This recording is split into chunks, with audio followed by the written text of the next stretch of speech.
dome-shaped landmark. It's a global conference hub now there, and it opened in 2016.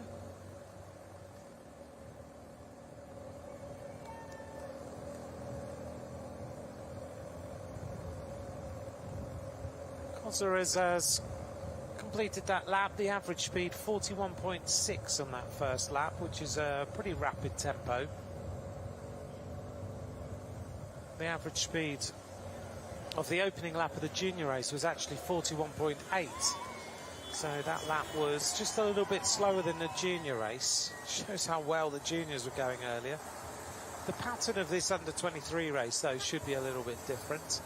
Leading across the line that time in the peloton was Paul Fietske, Tim Rex, Marco Schrettel, also Jana Wiedar, Niels Abrasold, Hebron Berhan of Eritrea, Lorenzo Fien of Italy, Yo Habtiab was also at the front of the race. We're at 101 riders already.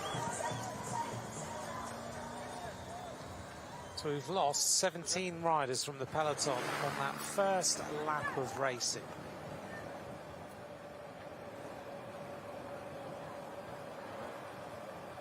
Cosarez has clearly decided, I want to go it alone today. He was with that original group of riders. He's continued with his workload and gone away.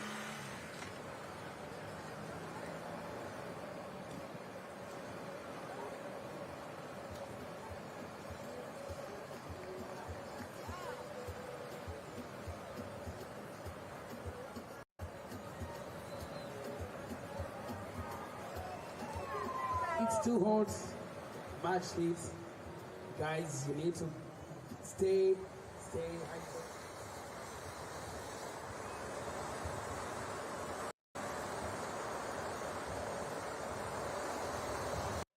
This is Jakobom Rosell of Slovenia, having a little problem at the back.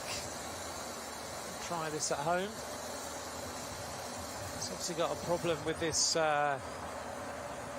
I'm not so sure he's going to get that back in. Why not ride without your computer today? I don't think this is going to happen, is it? This is the little bracket, for those of you who don't know, that holds your computer. He's asked for an Allen key. This sort of speed, I just don't think is going to happen. He's got to get the Allen key in that bracket and get it done up.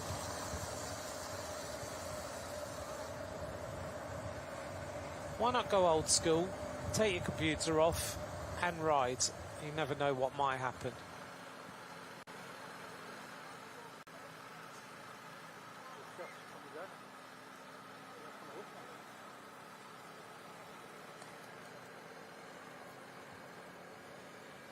Jakobom Rosell at the back, rides for the Bahrain Victorious development team. He'll be riding for Bahrain Victorious' World Tour team next season. He's won the Giro d'Italia Next Generation. He's a very useful bike rider. He took that back in June. He was second on the final stage into Pinerolo.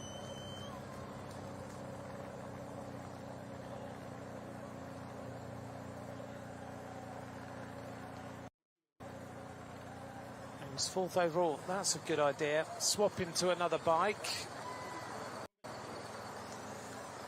Jakobom Rosell, he should have no problem getting himself back on. So swap into a bike that he can put his computer onto.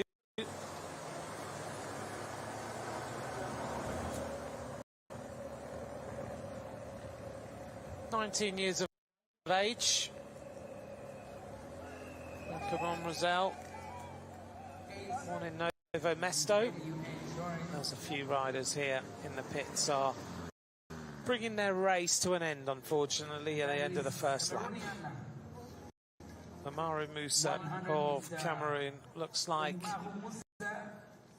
unfortunately, the bike gave out. That chain has gone.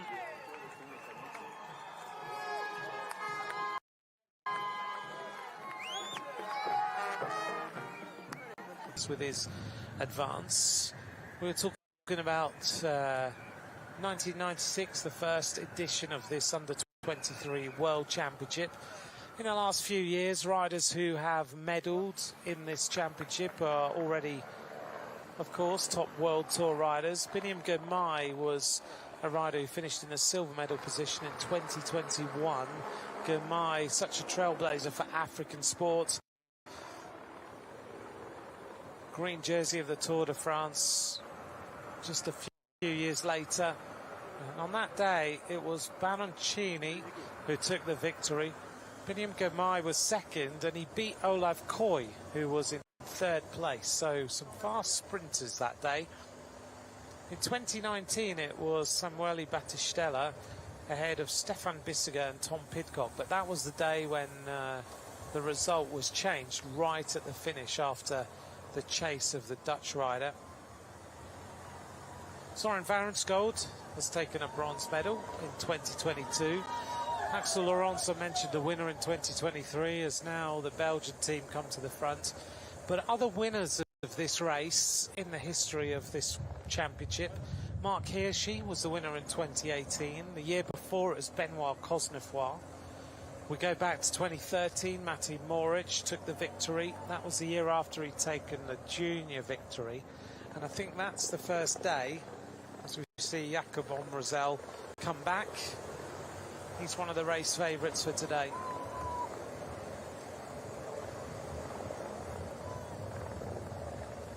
Matej Moric, winner 2013, the year after 2012 when he took the junior victory. And I think that's the first time in a bike race that we ever saw the Super Tuck. Many people think it was Chris Froome who invented the Super Tuck, which has now been, of course, removed from competition. But it was actually in that World Championship, Matej Moric in the Under-23 race went onto the top tube and pedalled for the first time. It wasn't the first time he'd done it, it was the first time we'd seen it on screen. But that then became a thing. Chris Froome then used it in the Tour de France, and the rest is history. This group of riders just pedaling their way back in. We'll give the chance for the Venezuelan, number 79, Maestra, to come back. Before Matej Moric took the victory in 2013, Alexei Lutsenko was the winner in 2012. And before that was one of the fastest sprinters, Arnaud Démare. A world champion this time in the mixed relay, Michael Matthews took the victory in 2010. I remember him winning that world championship. I think it was one of the first world titles I commentated on. Roman Sicard was the winner in 2009. And then before that, if you go into the 90s, Ivan Basso won it in 1998, and Kurt Arvidsson won it in 1997. So many big names of the world of cycling have won this Under-23 title or taken medals as well.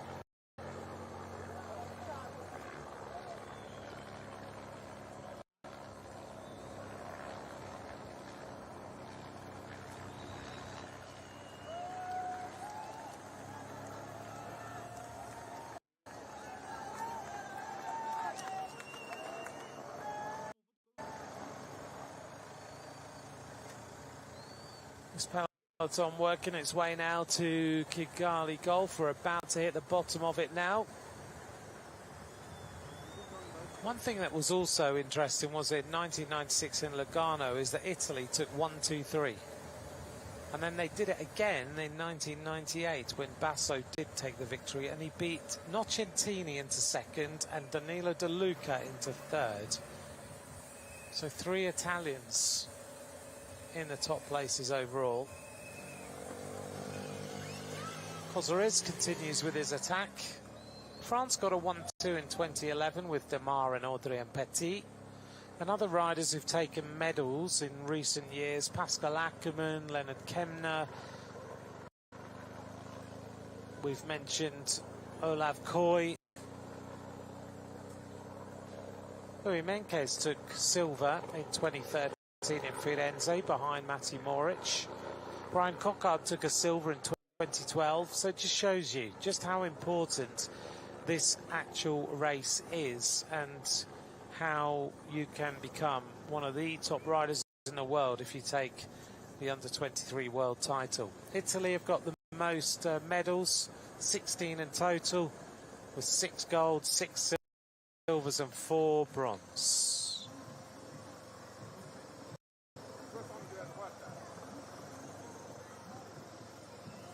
Cosarez has gone straight out the back, from front to back and out the back. It's happened now twice, with the UAE rider doing the same. Belgium in the ascendancy as the peloton is all together.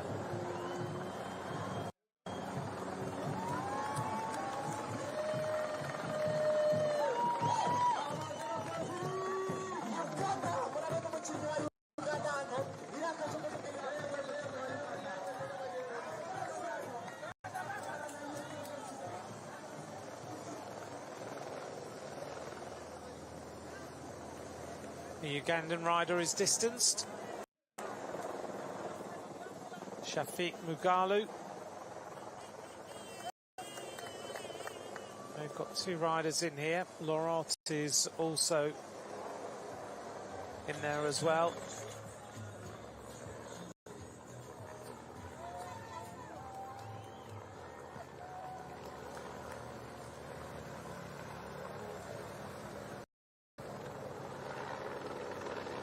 So it's Belgium now who decide to just start to turn the screw on everybody. All 4 of their riders at the front. They've got 5 riders in total, so they've got 1 rider sitting a little bit further back.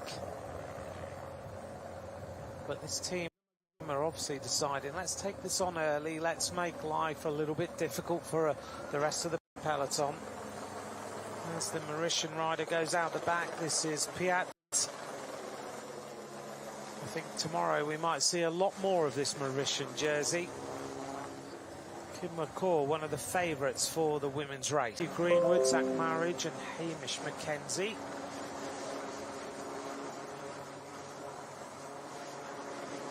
This is Mishi of Turkey, who's also now being dropped.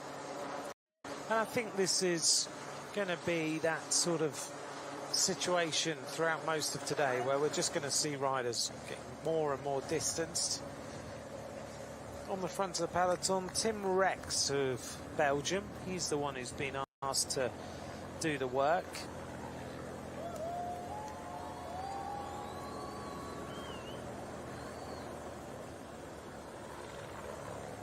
Belgium may well Bello, 3rd on the stage of the Tour de l'Avenir in 2024.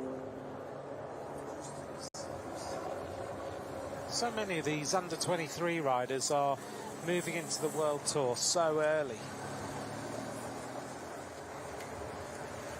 The South African rider realises suddenly that he's the last in the string. This is Joshua Dyke. And there's the makeup of the team. We've got Pedri Kroos, Blaine Kirk and Warren Moolman.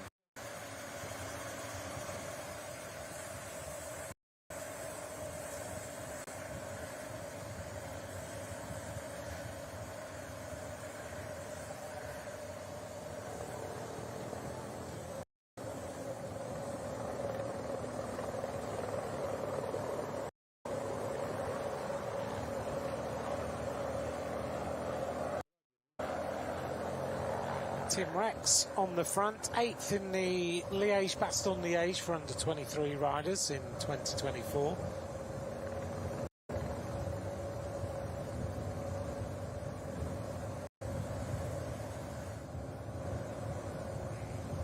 It's a good climber, Tim Rex.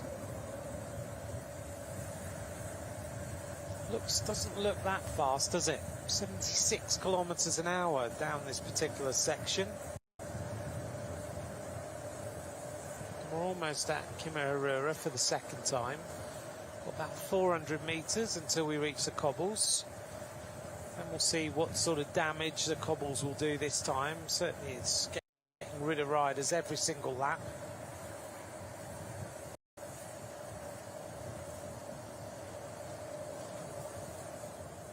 And without really trying to exert any pressure on the pace, we're hitting 80k an hour down towards the cobbled section. We take this left-hander and then the next left-hander, and then we're pretty much on the cobbles again.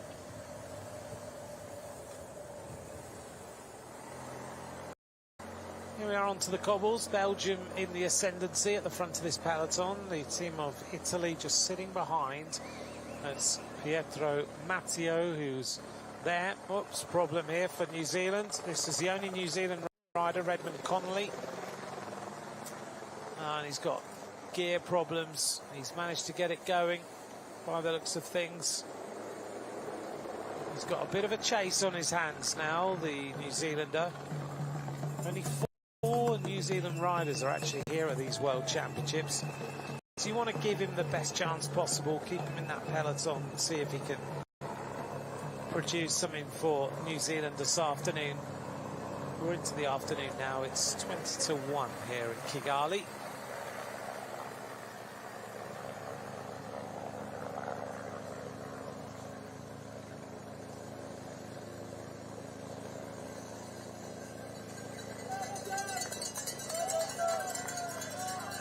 Still Belgium force the tempo.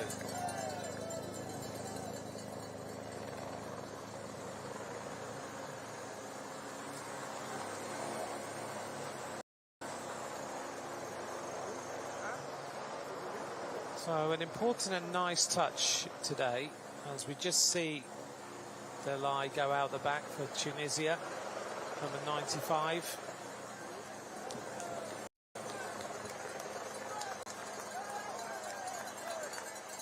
And in memory of Muriel Ferrer from last year, of course, that tragic day,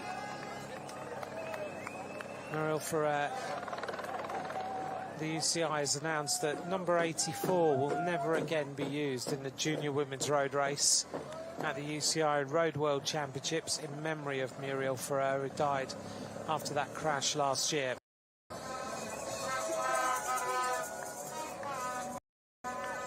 So we'll never see 84 used again. And I think that's a very important memory of a rider who is sadly missed by her friends and family.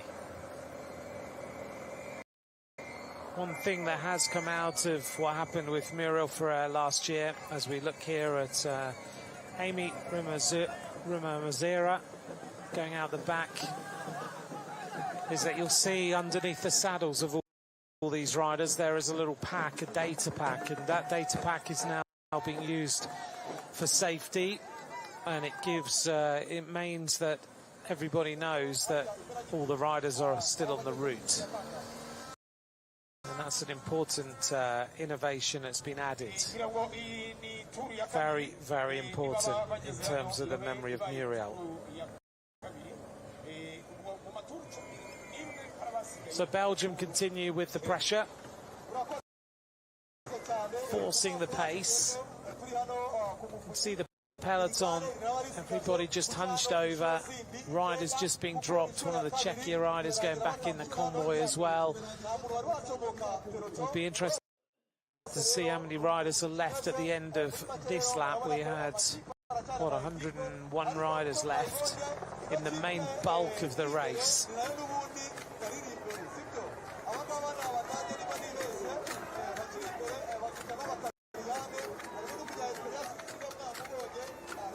It's funny, isn't it? When you look at the riders, as we go back here to number 112, this is our athlete, Andrei Belianin.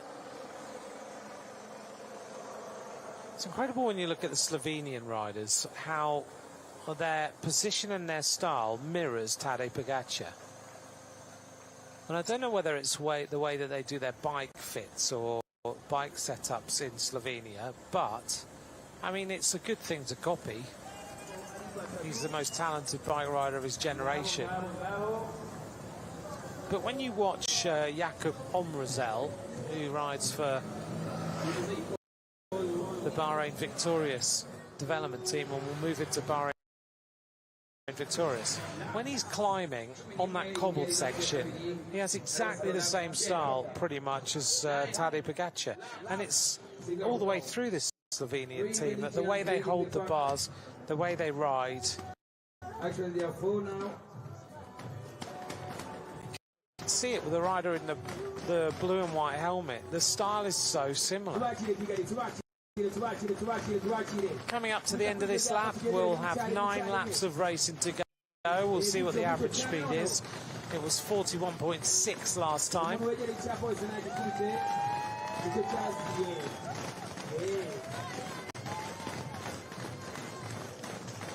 Last time it was Kozores who led. He had a 14-second advantage. This time it's a peloton that is all together. Peloton a Gruppe. And it's Canada who are going to be the first team across the line this time, with Jonas Walton, son of Brian Walton, as he goes across the line. Average speed 41.262. Jonas Walton led Evan Boyle from the USA across the line. Behind them it was Tim Rex. He must have enjoyed signing his name, surely, if he wins the world title and he just signs T-Rex. UCI 25. Kamil Lehmann was in 4th place. Jana Widar, Pietro Matteo, and a problem here for the Italian, and this is Simone Gualdi. Needs a wheel change. Not a bad place in the course to have a wheel change. Front wheel change as he gets himself going now.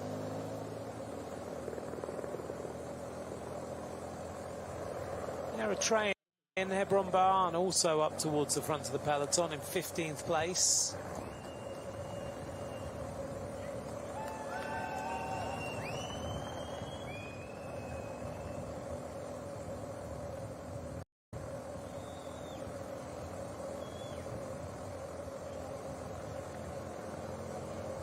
Lorenzo Finn is the rider up towards the front, having a drink for Italy, just pouring water over himself.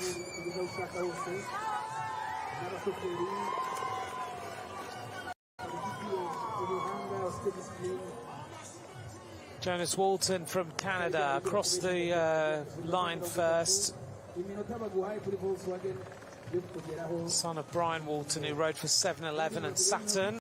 Silver medalist in the points race at the Atlanta Olympics.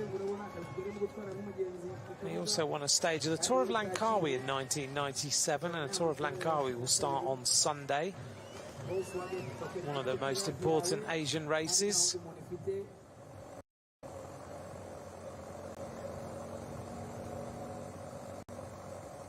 So there's our average speeds on the right-hand side. 41.6 for the first lap, 41.4 for the second lap. Round about just around 20-minute laps, 20 to 22-minute laps.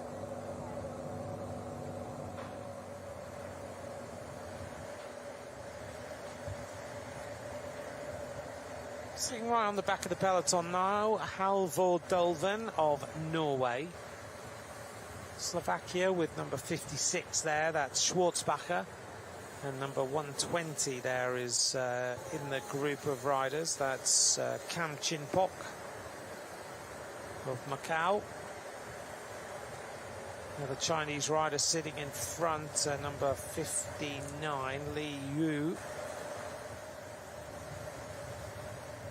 Number 56 looks like he's having a very easy time, isn't he, Schwarzbacher? Just moving the bike around. You have to be so patient in a World Championship. It's not necessarily about being at the front early, attacking early. You've got to be extremely patient. It's a waiting game. You've got to sense the race and feel when things are going the right way for you. We saw that in the men's junior race. Got to be able to feel the race, feel the way that it's playing out for you and deciding when you make your moves. Belgium basically riding a team time trial on the front this afternoon. Italy lining up behind them. Lorenzo Finn is the second place rider. Pietro Matteo of Italy there.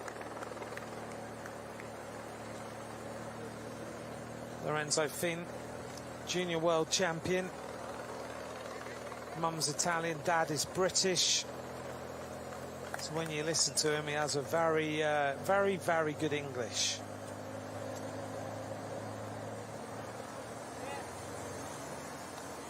As Gualdi tries to come back.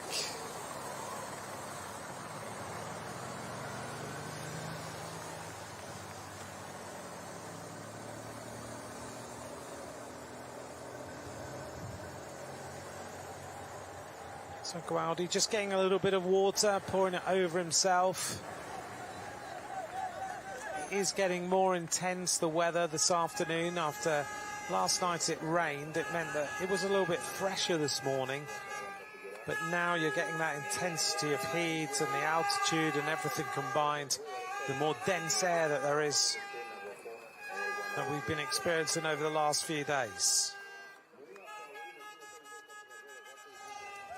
So Jonas Walton at the back. Oh, a little bit of a wobble on that bike. That didn't look quite right.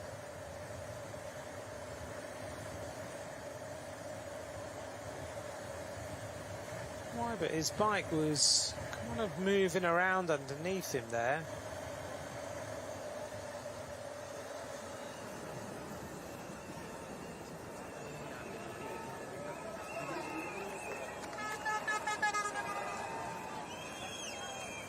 Just heard on Radio Tour an announcement to remind everybody to not throw bottles outside feed zones, because I've seen a couple being thrown and gels being thrown, and it's not a done thing, particularly in Rwanda.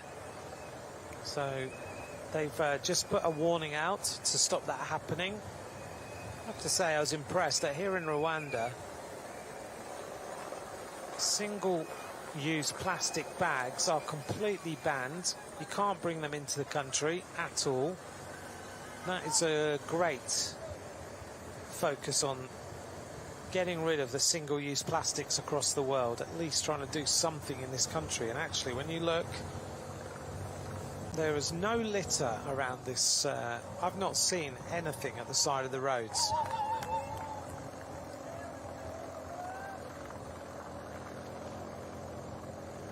And so many other countries in the world, you have to, you just look and you can see plastic bags and everything. You don't see them here, and it's not that this area is being tidied up. That's how it is.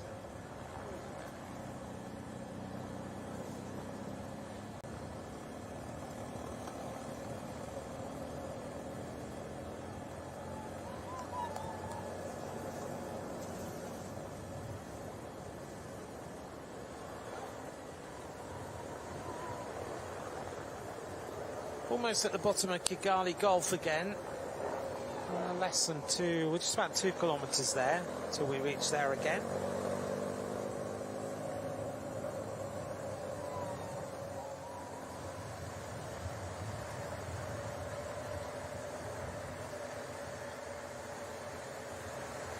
Jonas Walton quite happy to sit on the back with the Slovakian rider just in front of him.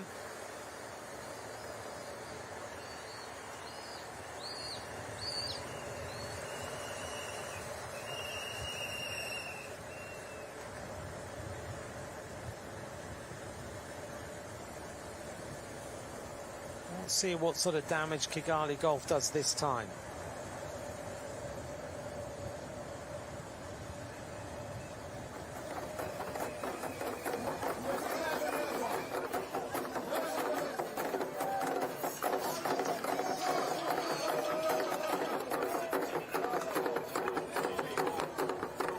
The drumming that's become so synonymous with these World Championships, you hear it everywhere.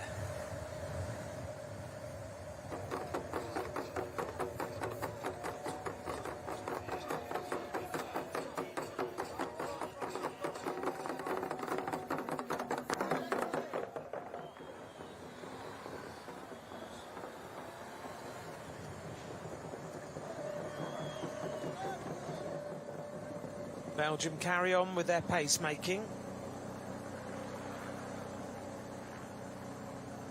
And just trying to work out what their tactic is this afternoon. Well, they just want to make the race really hard for later on in the race.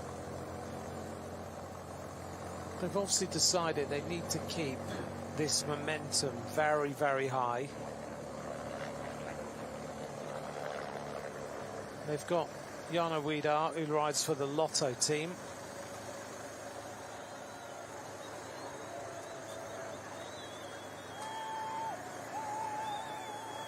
He's been in their development team for a little while, but he's moving to their next level up team, although there's lots of rumours about Lotto right now. But he won the Giro Next Generation in 2024. He's an incredibly talented bike rider. He also won Valle d'Aosta 2 years running.